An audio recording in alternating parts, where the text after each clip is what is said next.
নমস্কার বন্ধুরা, তুহিন এবং সূচনার রিসেপশন পার্টির খাওয়া দাওয়ার ভিডিও আপনাদের সঙ্গে শেয়ার করব বলেছিলাম।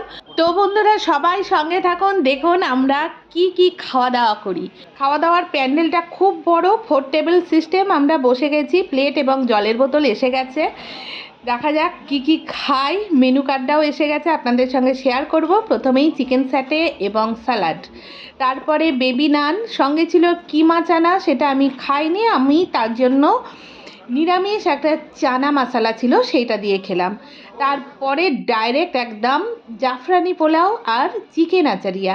মেনু কার্ডটা দেখিয়েছি বন্ধুরা, আপনারা পজ করে দেখে নিতে পারেন কি রান্না হয়েছে।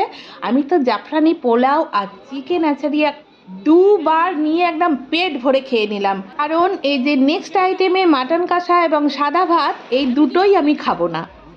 তবে রান্না কিন্তু ফাটাফাটি হয়েছে, আমি জিজ্ঞাসা করে নিয়েছি। দেখুন বন্ধুরা, আমি আবার একটা চিকেন স্যাটে নিয়েছি, তারপরে এলো মিক্সড ফ্রুট চাটনি আর সঙ্গে পাঁপড়। সেটা তো আমি ভীষণ এনজয় করে খাচ্ছি, কারণ আমি চাটনি খেতে খুব পছন্দ করি।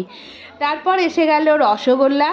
আর আপনারা সবাই জানেন আমি রসগোল্লা খাওয়ার সময় আমার বাবার কথা মনে করে ভেঙে ভেঙে খাই। হ্যাঁ বন্ধুরা, আমি ভেঙে ভেঙে দুটো রসগোল্লা খেয়ে নিলাম। তারপরে এলো কেশর মালাই চমচম, সেটাও আমি খেয়ে নিলাম। কেশর মালাই চমচমের দুধটাও আমি চুমুক দিয়ে খেয়ে নিলাম। তারপরে আমার মোস্ট ফেভারিট আইসক্রিম। আমি তো ভীষণ শান্তি পাচ্ছি, কারণ খেতে খেতে ঘেমে গেছি, যেটাকে বলে ভোজনকালীন ঘর্ম নিঃসরণ। সত্যি এত ঘেমে গেছি, আইসক্রিমটা ভীষণ শান্তি দিল। তারপর পান। আর যেখানে হাত ধুতে এলাম, দেখুন এখানে বড় বড় সব ধানের মড়াই, খড়ের গাদা, একদম মাঠের মাঝখানে গ্রাম্য পরিবেশে সুন্দর একটা বিয়েবাড়ি কাটালাম।